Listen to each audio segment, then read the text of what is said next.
Welcome back. Your grandma isn't the only one having trouble getting the vaccine. Bertha Coombs explains as we close out the hour. Bertha, what's going on with corporations?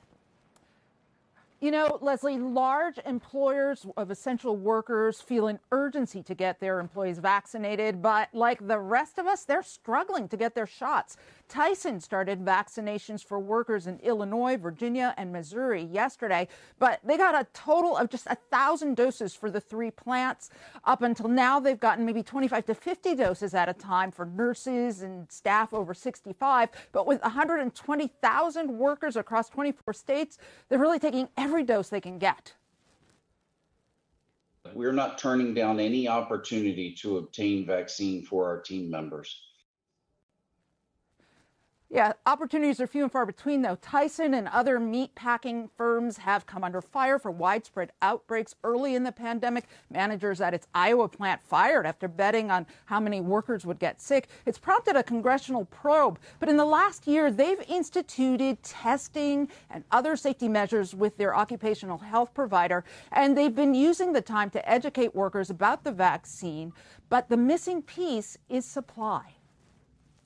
We're coming to these jurisdictions asking for, 1,000 or 1,500 doses. They don't know going in sometimes how much they'll have to actually allocate to us. And so that's part of the challenge, is really not having that line of sight.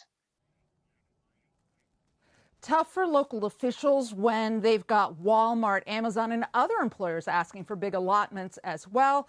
In the meantime, Tyson is giving workers 4 hours of paid time off if they can get appointments to get their shots off-site. Carl?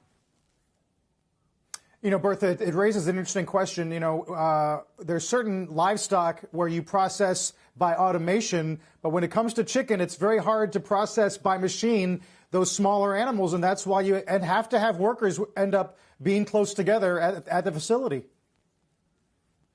Yeah, they do, and they've done some partitions with plastic sheeting, and obviously they have masking and they have testing. But ultimately, the best thing is going to be for people to be vaccinated. The one thing that helps is with this time, they've really been able to get more people convinced that they should get the vaccine. But the more people who get it, that is really the best evidence that it's safe. And they are just waiting, like everybody else, for more supply to come online.